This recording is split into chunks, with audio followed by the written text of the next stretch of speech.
প্রিয় West Bengal state ইউনিভার্সিটির BA second সেমিস্টারের মাইনর ও কোর গ্রুপের ছাত্রছাত্রীরা যাদের বাংলা অর্থাৎ বিএনজিসিও আর 202টি আছে, তাদের জন্য আমার এই ভিডিও। তোমাদের তো পরীক্ষা প্রায় এসে গেল, এখন প্রস্তুতির সময়। তোমরা যদি আমার সাজেশনগুলো করে যাও, আমি যথেষ্ট চিন্তা ভাবনা করে কোন ধরনের প্রশ্ন আসতে পারে, প্রতি বছর কোন ধরনের আসে, এনইপি সিস্টেমে কী ধরনের প্রশ্ন চেঞ্জ হয়েছে, সেই সমস্ত চিন্তা ভাবনা করেই আমি তোমাদের সাজেশনটা তৈরি করেছি। আমার সাজেশনটা মন দিয়ে করে যাও এবং আমার ভিডিওটা প্রথম থেকে শেষ পর্যন্ত দেখো, আমি কিভাবে বলতে চাইছি সেগুলো যদি ফলো করো, তাহলে আশা রাখি তোমরা সব প্রশ্নই করতে পারবে। দেখে নাও আমি কী ধরনের প্রশ্ন দিয়েছি। এক হচ্ছে, তোমাদের 4টে গ্রুপ থাকে, প্রত্যেকটা গ্রুপে একটা করে করতে হয়, 4 × 40, আর লাস্টের গ্রুপ থেকে 2টো করতে হয়, 5 × 2 = 10। প্রথমে প্রশ্ন আছে, মধ্য ভারতীয় আর্য ভাষার কালগত সীমা উল্লেখ করো। নিদর্শন সহ মধ্যবর্তী আর্য ভাষার ভাষাতাত্ত্বিক বৈশিষ্ট্য। এখন যদি ভাষাতাত্ত্বিক দেয়, তোমাকে ধ্বনিতাত্ত্বিক রূপতাত্ত্বিক দুটোই করতে হবে, কিন্তু ধ্বনিতাত্ত্বিক যদি মেনশন করে দেয় তখন শুধুমাত্র ধ্বনিতাত্ত্বিক করতে হবে। এখানে আবার মধ্যবর্তী আর্যের লক্ষণগুলো দিতে পারে, বৈশিষ্ট্যগুলো দিতে পারে, তখনও কিন্তু এই ধ্বনিতাত্ত্বিক রূপতাত্ত্বিক দুটোই লিখতে হবে। হচ্ছে অন্তমধ্য বাংলার কালসীমা নির্দেশ করে এর লক্ষণগুলি উল্লেখ করো, বা ভাষাতাত্ত্বিক বৈশিষ্ট্য মানে ধ্বনিতাত্ত্বিক রূপতাত্ত্বিক।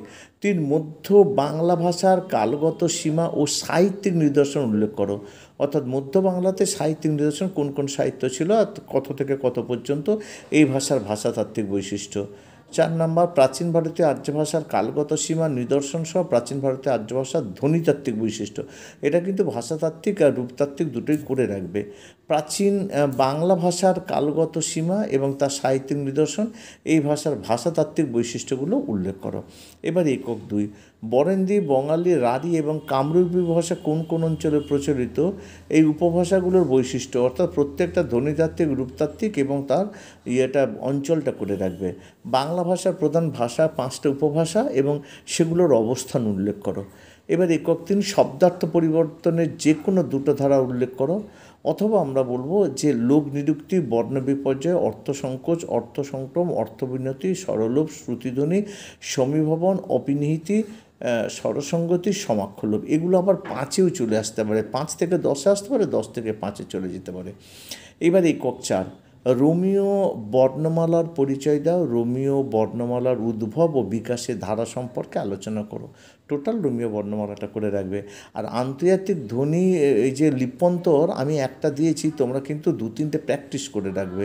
তোমরা যদি অগুলো জানো, বর্ণলিপিগুলো যদি জানো, তাহলে তোমাদের পক্ষে এগুলো করতে অসুবিধা হবে না। এবার পরেরটা আছে মানে ওই যেগুলো 5 নাম্বারের হয়, সেটা হচ্ছে আদি মধ্য বাংলা ভাষার সময়কাল নির্দেশ করে 2টি বৈশিষ্ট্য লেখো, বা রাঢ়ী ও ঝাড়খণ্ডী উপভাষার বৈশিষ্ট্য।